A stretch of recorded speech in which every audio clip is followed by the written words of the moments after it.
Lieutenant Commander Sarah Mitchell stepped off the transport helicopter onto the deck of the USS Ronald Reagan, her boots hitting the steel with practiced precision. The Pacific wind whipped through her dark hair as she adjusted her service uniform, making sure every ribbon and medal sat exactly where regulations demanded. She had been summoned to the flagship for what her commanding officer had described as a routine briefing with Admiral Peterson, but Sarah knew nothing involving admirals was ever routine. The aircraft carrier bustled with activity as sailors went about their morning duties. F/A-18 Super Hornets lined the flight deck, their wings folded like sleeping metal birds. Sarah had always felt at home on naval vessels, even though her primary assignment kept her far from the relative safety of carrier operations. For the past 18 months, she had been leading a classified reconnaissance unit operating in the most dangerous waters of the South China Sea, gathering intelligence on enemy submarine movements and coordinating with special operations teams. As she made her way through the ship's corridors, following the escort provided by a young petty officer, Sarah caught glimpses of herself in the polished surfaces of the bulkheads. At 32, she carried herself with the quiet confidence that came from surviving situations that would break most people. Her uniform bore the standard ribbons expected of an officer with her length of service, but there was one addition that always drew attention: a small, black badge pin just above her name tape. Most people who noticed it assumed it was some kind of specialized warfare insignia, which wasn't entirely wrong. The escort led her through a maze of passages until they reached the flag bridge. The petty officer knocked twice, waited for the gruff enter from within, and stepped aside to let Sarah pass. She walked into the spacious compartment that served as Admiral Peterson's operational headquarters, her eyes immediately taking in the strategic displays showing ship positions across the entire Western Pacific. Admiral Richard Peterson stood with his back to the door, studying a large digital map that showed the latest intelligence regarding Chinese naval movements. At 58, he was a career naval officer who had earned his stars through a combination of tactical brilliance and an unwavering adherence to military protocol. His reputation for running a tight ship was legendary throughout the fleet, and junior officers spoke his name with a mixture of respect and genuine fear. Sarah came to attention and announced herself according to regulation. "Lieutenant Commander Mitchell reporting as ordered, sir." Peterson turned around slowly, his weathered face bearing the stern expression that had intimidated countless officers over his decades of service.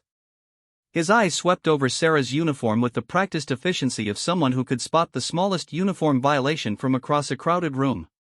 She stood perfectly still as his gaze moved from her shoes to her ribbons, knowing that any admiral worth his salt could read an officer's entire career history from their chest candy.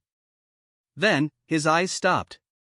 Peterson's expression shifted from routine inspection to something approaching disbelief. He was staring directly at the small black badge above her name tape, his jaw working silently as if he was trying to process what he was seeing. The temperature in the room seemed to drop several degrees as the silence stretched on. "What the hell is that?" Peterson's voice cut through the quiet like a blade. He pointed directly at the badge, his finger trembling slightly with what could have been either rage or shock. "That badge is forbidden. No one below the rank of captain has authorization to wear classified warfare insignia on their dress uniform." Sarah remained at attention, her eyes focused on a point 6 inches above the admiral's head, as military bearing demanded. She had been through this conversation before, though never with someone of Peterson's rank and temperament. The badge was indeed classified, and its presence on her uniform violated several regulations regarding the display of sensitive military decorations. Most officers she encountered either didn't recognize it or chose to ignore it, but Peterson clearly knew exactly what he was looking at. "Sir, I have proper authorization to wear this insignia," Sarah replied in the crisp, emotionless tone that all military personnel perfected during their first week of basic training. "All documentation is available for review through appropriate channels."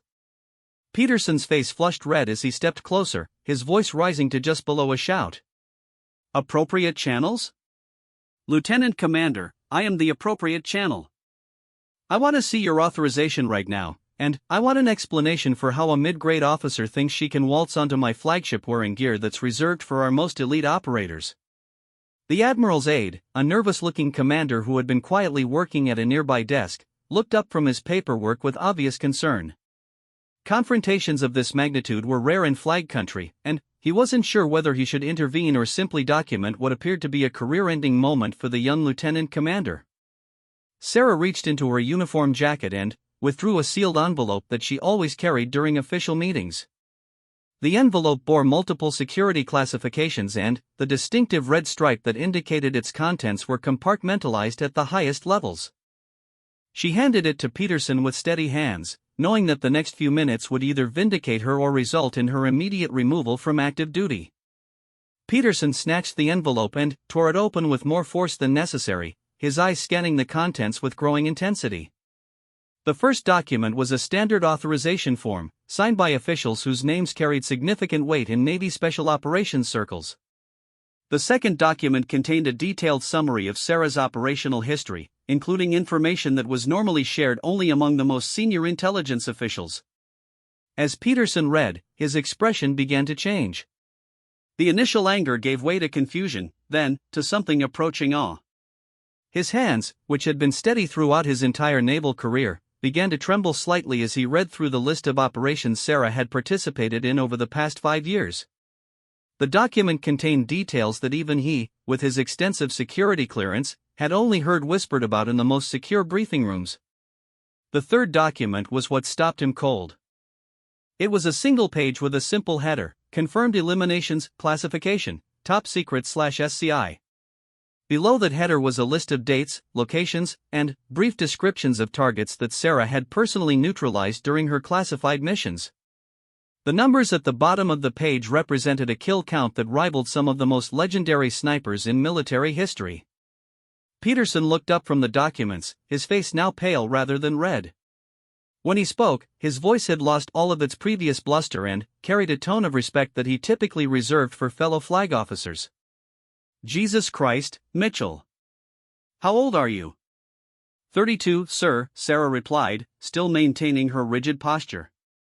The Admiral shook his head slowly, looking back down at the paperwork as if he couldn't quite believe what he was reading. The operations listed spanned multiple theaters of conflict, including several that had never been publicly acknowledged by the United States government.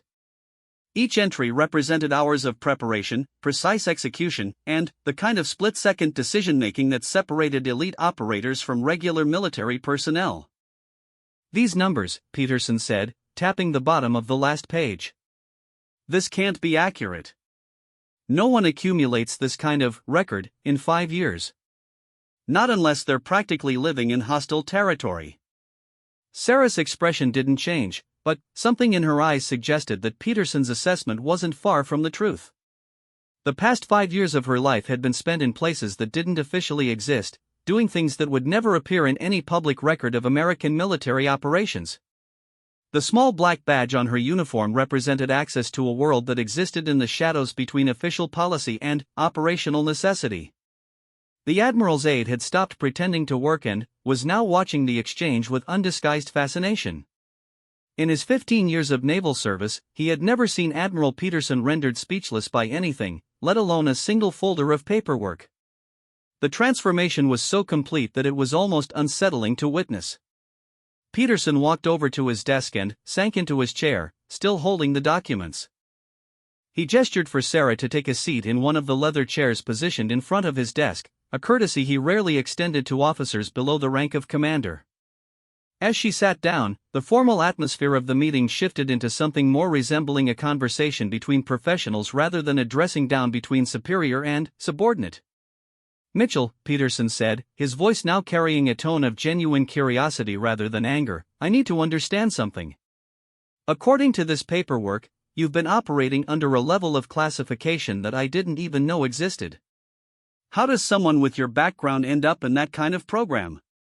Sarah leaned back slightly in her chair, considering how much she could reveal even to an admiral with Peterson's clearance level.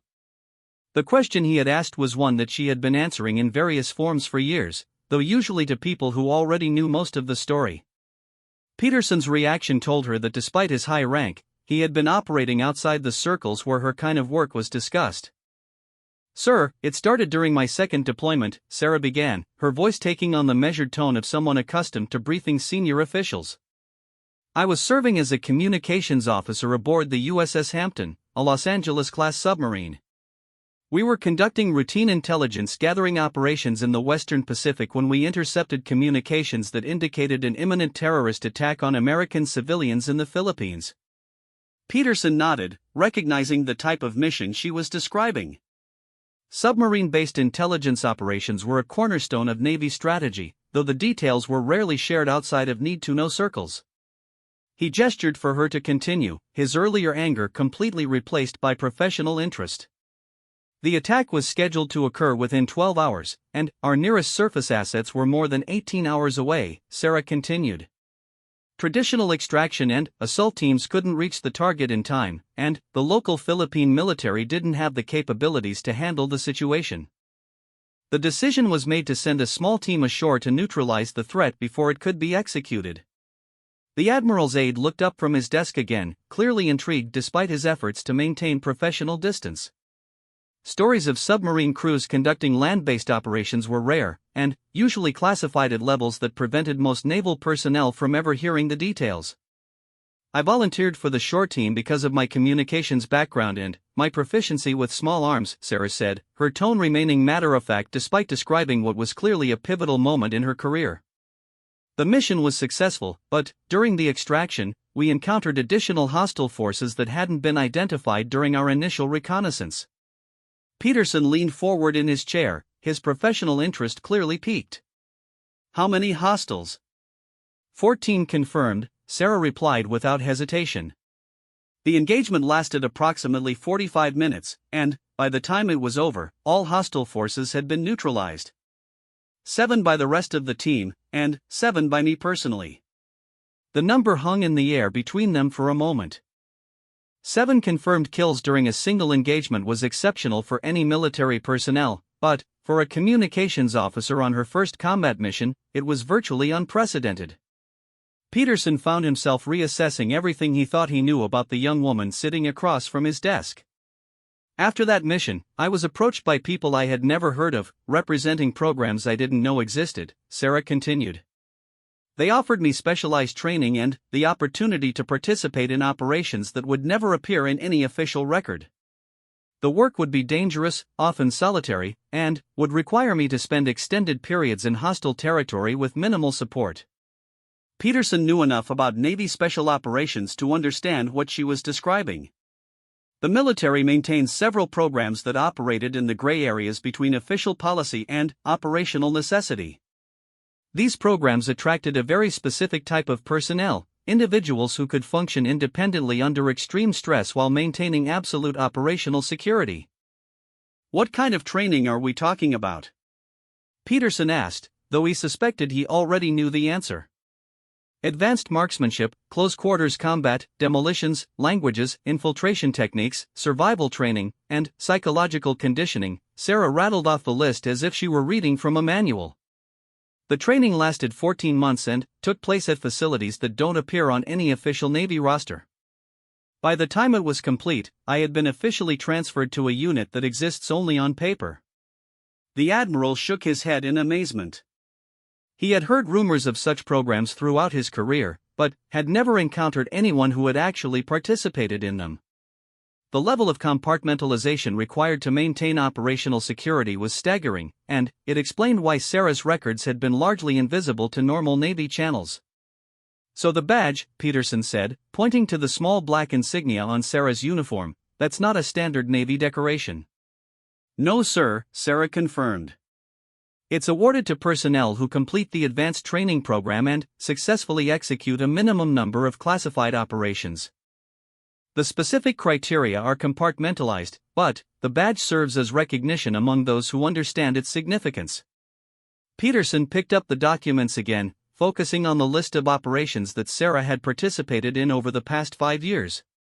The locations read like a tour of global conflict zones: Yemen, Somalia, Syria, North Korea, and numerous points throughout the South China Sea. Each entry was brief, but the pattern was clear. Sarah had been systematically inserted into situations that required the kind of specialized skills that conventional military forces couldn't provide. These operations, Peterson said, tapping the papers, some of them correspond to events that made international news. The elimination of terrorist leadership, the disruption of weapons trafficking networks, the neutralization of threats to American shipping lanes. Sarah nodded but didn't elaborate. Even with Peterson's security clearance, there were details that couldn't be shared outside of specific operational briefings. The success of her missions often depended on maintaining the fiction that they had never occurred at all. The kill count listed here, Peterson continued, his voice dropping to just above a whisper, 43 confirmed eliminations over 5 years. That's not just exceptional, Mitchell. That's legendary. The number represented more than statistics to Sarah. Each entry on that list was a human being whose death had been deemed necessary for American national security interests. She had long ago learned to compartmentalize the emotional weight of those decisions, but she never forgot that her professional accomplishments came at a very human cost. Sir, each of those eliminations was thoroughly vetted through proper channels, Sarah said, her voice carrying a slight edge that suggested she had been questioned about her methods before. Every target represented a clear and immediate threat to American personnel or interests. Rules of engagement were strictly followed, and all actions were taken within the scope of authorized operations. Peterson held up a hand to indicate that he wasn't questioning her judgment or methods. His years of military service had taught him that sometimes the defense of American interests required actions that couldn't be subjected to public scrutiny. What impressed him wasn't just the numbers, but the precision and consistency that those numbers represented. I'm not questioning your methods, Commander, Peterson said, using Sarah's rank rather than her name for the first time since the conversation had begun. I'm trying to understand how someone with your level of operational experience ended up on my flagship for what was supposed to be a routine briefing. Sarah shifted slightly in her chair, a subtle indication that they were approaching the reason for her visit. The Admiral's question was fair. Personnel of her classification level rarely interacted with conventional Navy operations unless something significant was developing. Sir, my presence here is related to intelligence we've gathered regarding Chinese naval operations in the South China Sea, Sarah began, her tone becoming more formal as she transitioned into her briefing role. Over the past 6 months, my unit has documented a pattern of Chinese submarine movements that suggests they are preparing for a significant escalation in regional tensions. Peterson's expression immediately became more serious. Chinese naval expansion in the South China Sea was one of his primary concerns as the commander of Carrier Strike Group 5. Any intelligence that suggested escalating tensions fell directly within his area of responsibility. What kind of escalation? Peterson asked, his voice taking on the crisp tone of an officer receiving an operational briefing. Based on our observations, the Chinese are positioning assets for what appears to be a coordinated effort to establish permanent control over several disputed islands, Sarah replied. The submarine movements we've documented are consistent with preparations for denying access to American naval forces in the region. The implications of what Sarah was describing were staggering. Chinese control over the major shipping lanes in the South China Sea would fundamentally alter the balance of power in the Pacific, and would pose a direct threat to American allies throughout the region. Peterson found himself leaning forward in his chair, his full attention focused on every word Sarah was saying. How certain is this intelligence? Peterson asked. We have confirmed visual observation of Chinese submarines in positions that serve no defensive purpose, Sarah replied. Additionally, we've intercepted communications that reference operational timelines consistent with a major naval operation scheduled to begin within the next 30 days. Peterson felt a chill run down his spine. If Sarah's intelligence was accurate, American naval forces were potentially facing the most significant threat in the Pacific since World War II. The strategic implications extended far beyond his Carrier Strike Group and would require coordination at the highest levels of military and political leadership. Commander, Peterson said, his voice now carrying the full weight of his authority, I need you to provide me with every detail of your intelligence-gathering operations in this region. Sarah reached into her briefcase and withdrew a series of photographs and documents that she had been authorized to share with Admiral Peterson. The materials represented months of dangerous reconnaissance work, conducted under conditions that would have been impossible for conventional intelligence assets. As she arranged the documents on Peterson's desk, the Admiral could see that each photograph bore the distinctive markings of classified reconnaissance material. Sir, these images were taken during infiltration operations conducted over the past 4 months, Sarah began, pointing to the first series of photographs. They show Chinese submarine pens that have been constructed on several disputed islands, including installations that don't appear in any satellite intelligence available to conventional Navy assets. Peterson examined the photographs with the trained eye of an officer who had spent decades analyzing enemy capabilities. The images showed underground facilities that had been carved directly into the rock faces of small islands, with sophisticated camouflage systems that would make them virtually invisible to overhead surveillance. The scale of the construction was impressive and troubling. "How did you get these?" Peterson asked, though he suspected the answer might be classified beyond his clearance level. "My team specializes in close-range reconnaissance using techniques that allow us to operate undetected in heavily defended areas," Sarah replied diplomatically. "The specific methods are compartmentalized, but I can tell you that obtaining these images required extended operations in Chinese territorial waters." The Admiral's aide had stopped any pretense of working and was now openly listening to the briefing. The intelligence Sarah was presenting represented information that could fundamentally alter American naval strategy in the Pacific, and he understood that he was witnessing a conversation that would likely influence policy decisions at the highest levels of government. Sarah continued her briefing, pointing to additional photographs that showed Chinese naval vessels in configurations that suggested coordinated planning for major operations. These images show Chinese destroyers and frigates conducting what appears to be rehearsals for complex naval operations. "The formations we've observed are consistent with preparations for establishing naval blockades around disputed territories." Peterson studied the images with growing concern. The Chinese naval formation showed a level of coordination and planning that indicated months or years of preparation. The strategic implications were clear. China was positioning itself to project naval power throughout the South China Sea in ways that would directly challenge American influence in the region. "What's the timeline for these operations?" Peterson asked, though he was beginning to suspect that the answer would require immediate action on his part. "Based on the communications intercepts and the observed patterns of naval movements, we estimate that China will begin implementing their expansion strategy within the next 3 weeks," Sarah replied. "The initial phase will likely focus on establishing permanent military installations on disputed islands, followed by the deployment of naval assets to enforce exclusion zones around those territories." The timeline Sarah was describing left very little room for diplomatic solutions or gradual responses. If her intelligence was accurate, American naval forces would soon be faced with fait accompli that would require either military confrontation or acceptance of a fundamentally altered strategic situation in the Pacific. Peterson walked over to the large strategic display that dominated one wall of his office. The screen showed the current positions of American and Allied naval forces throughout the Western Pacific, along with known Chinese military assets. He began to overlay Sarah's intelligence with the existing data, and the pattern that emerged was deeply troubling. "If China implements this strategy successfully," Peterson said, thinking out loud, "they will effectively control the major shipping lanes between Asia and the rest of the world. The economic implications alone would be staggering, not to mention the threat to our allies in the region." Sarah nodded in agreement. "Sir, that assessment matches our analysis. Additionally, Chinese control over these shipping lanes would give them significant leverage over American military operations throughout the Pacific.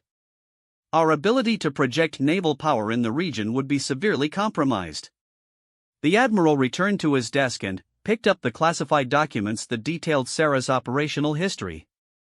As he read through the list of her previous missions, he began to understand why she had been selected to gather this particular intelligence. The kind of close-range reconnaissance required to obtain the photographs and communications intercepts she had presented would have been impossible for conventional intelligence assets. "Commander," Peterson said, his voice taking on a tone of professional respect that had been completely absent when their meeting began, "your operational record suggests that you've been involved in missions that directly shaped American policy in multiple regions. Is this intelligence gathering operation part of a larger strategic initiative?" Sarah hesitated for a moment, clearly considering how much she could reveal about the broader context of her mission.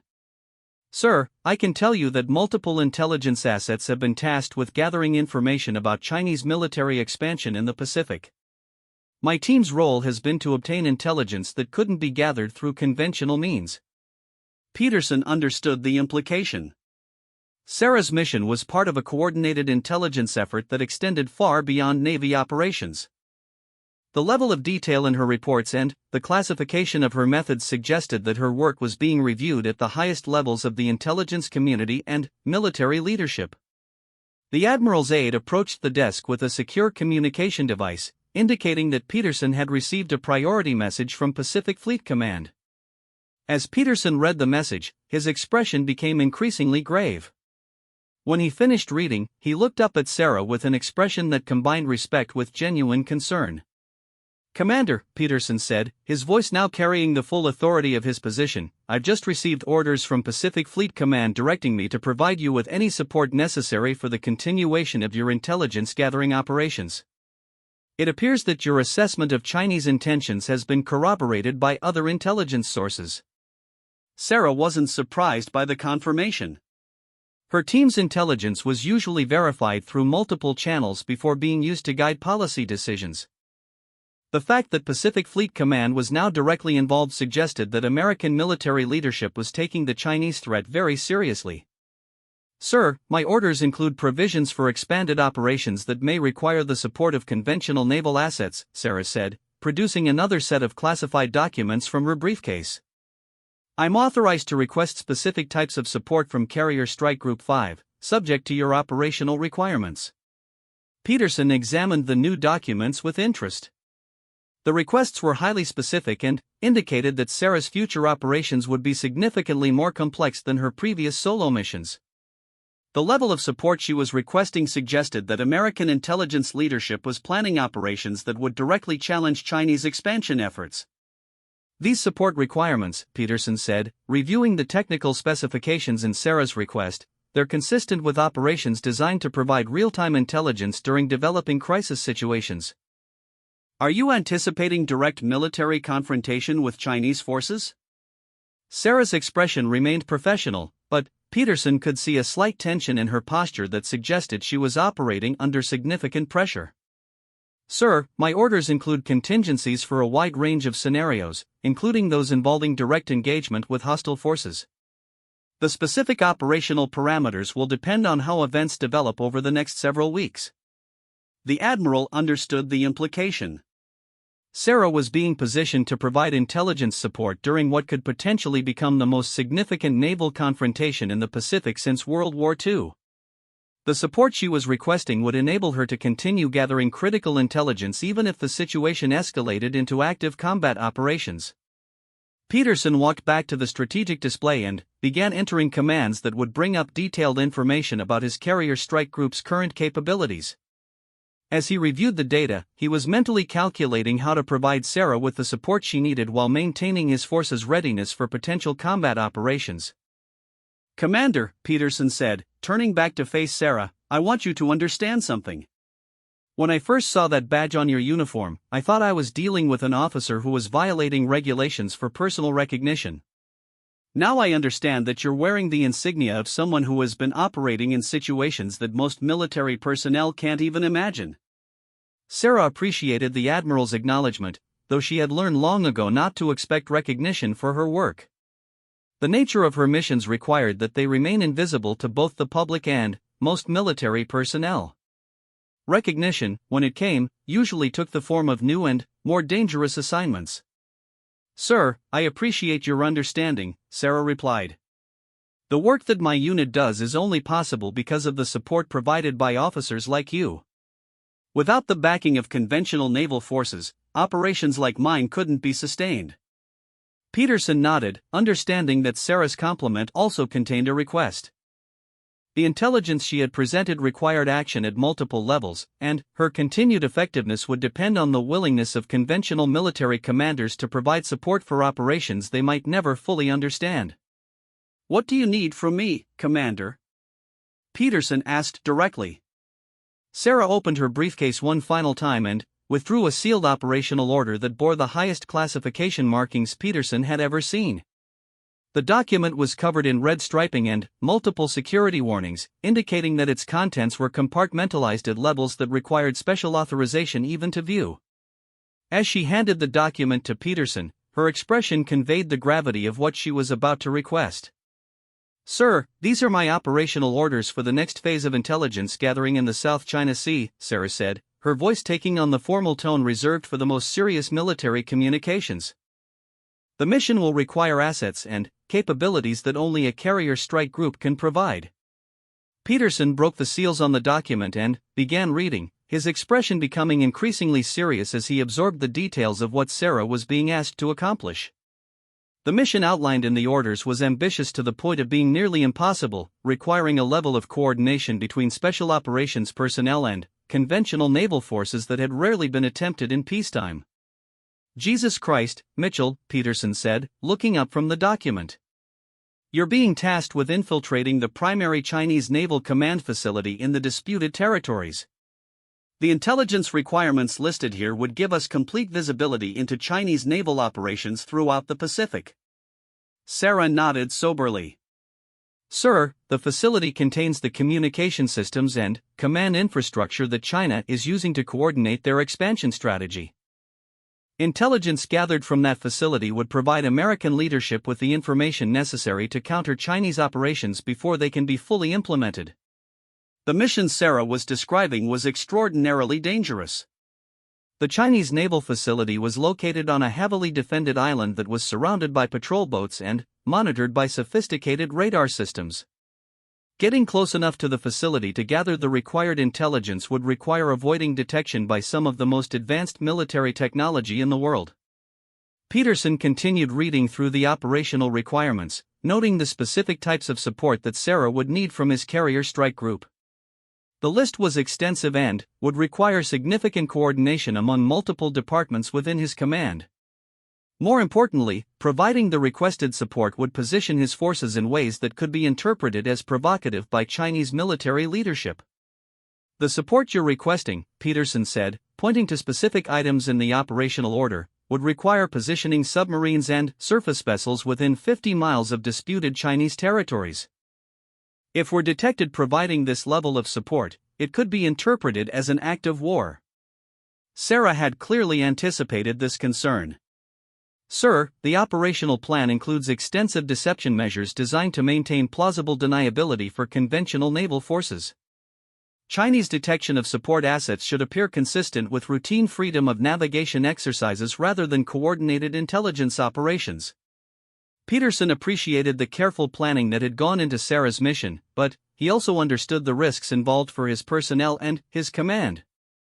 If the operation was discovered, the political and military consequences could escalate into the kind of confrontation that both American and Chinese leadership were trying to avoid. "Commander," Peterson said, setting the operational order on his desk, "I need you to understand something. The assets I'll be providing for this mission represent some of the most advanced capabilities in the Navy. If this operation goes wrong, we could lose personnel and equipment that would be impossible to replace." Sarah met Peterson's gaze directly. "Sir, I understand the risks involved for your personnel. I also understand that the intelligence we're trying to gather could prevent a much larger conflict that would put thousands of American service members at risk. The Chinese expansion strategy we've identified represents a fundamental threat to American interests in the Pacific." The Admiral's aide had been following the conversation with growing amazement. The mission being discussed represented the kind of operation that he had read about in classified historical documents but had never imagined he would witness being planned in real time. The coordination required between different levels of military operations was staggering in its complexity. Peterson walked over to his secure communication terminal and began entering commands that would connect him directly with Pacific Fleet Command. Before committing his forces to supporting Sarah's mission, he needed confirmation that the operation had been approved at the highest levels of military leadership. The risks involved were too significant to proceed without explicit authorization from his superiors. "Pacific Fleet Command, this is Admiral Peterson," he said into the secure communication device. "I need immediate confirmation of operational authorization for classified intelligence mission designated Tiger Shark 7. The response came back within minutes, confirming that Sarah's mission had been approved by the Secretary of Defense and had been briefed to the President. The authorization included specific language directing Pacific Fleet commanders to provide any support necessary for the mission's success, regardless of normal operational constraints. Peterson ended the communication and turned back to Sarah, his expression now reflecting the full weight of the responsibility he was accepting. Commander, you have my complete support for this operation. What's your timeline? Sir, insertion is scheduled for 72 hours from now, Sarah replied, producing a detailed operational timeline from her briefcase. The mission window is limited by Chinese naval patrol schedules and weather conditions that will provide optimal concealment for infiltration activities. The timeline Sarah was describing left very little room for the extensive preparation that Peterson would normally require before committing his forces to such a complex operation. However, the authorization from Pacific Fleet Command made it clear that normal procedures would need to be accelerated to meet mission requirements. Over the next hour, Peterson and Sarah worked through the detailed logistics of supporting her mission. The requirements included positioning a nuclear submarine within communication range of the Chinese facility, deploying advanced electronic warfare assets to provide cover for Sarah's infiltration, and maintaining a rapid response capability in case extraction became necessary under hostile conditions. As they concluded their planning session, Peterson found himself looking at Sarah with a mixture of professional admiration and genuine concern. The mission she was about to undertake would place her in one of the most dangerous environments imaginable, with very limited options for support if things went wrong. Commander, Peterson said as Sarah prepared to leave his office, I want you to know that your service to this country goes far beyond what most people will ever understand. The work you do makes it possible for the rest of us to maintain the illusion that the world is safer than it really is. Sarah paused at the door, recognizing the sincerity in Peterson's words. Throughout her career, she had rarely received acknowledgement for her work from senior officers who understood its true nature. The recognition meant more to her than Peterson could know. Sir, I appreciate that, Sarah replied. I also want you to know that operations like this one are only possible because of officers like you who are willing to provide support even when you can't know all the details. The trust you're placing in my team is what makes our work possible. Peterson watched as Sarah left his office, understanding that he might never see her again. The mission she was embarking on had a high probability of success, but it also carried risks that could easily prove fatal. As the door closed behind her, he found himself hoping that the intelligence she gathered would justify the dangers she was about to face. 3 days later, Peterson received a brief communication through classified channels indicating that Sarah's mission had been successfully completed. The intelligence she had gathered provided American military leadership with comprehensive insight into Chinese naval expansion plans, enabling the development of countermeasures that would maintain American strategic advantages in the Pacific.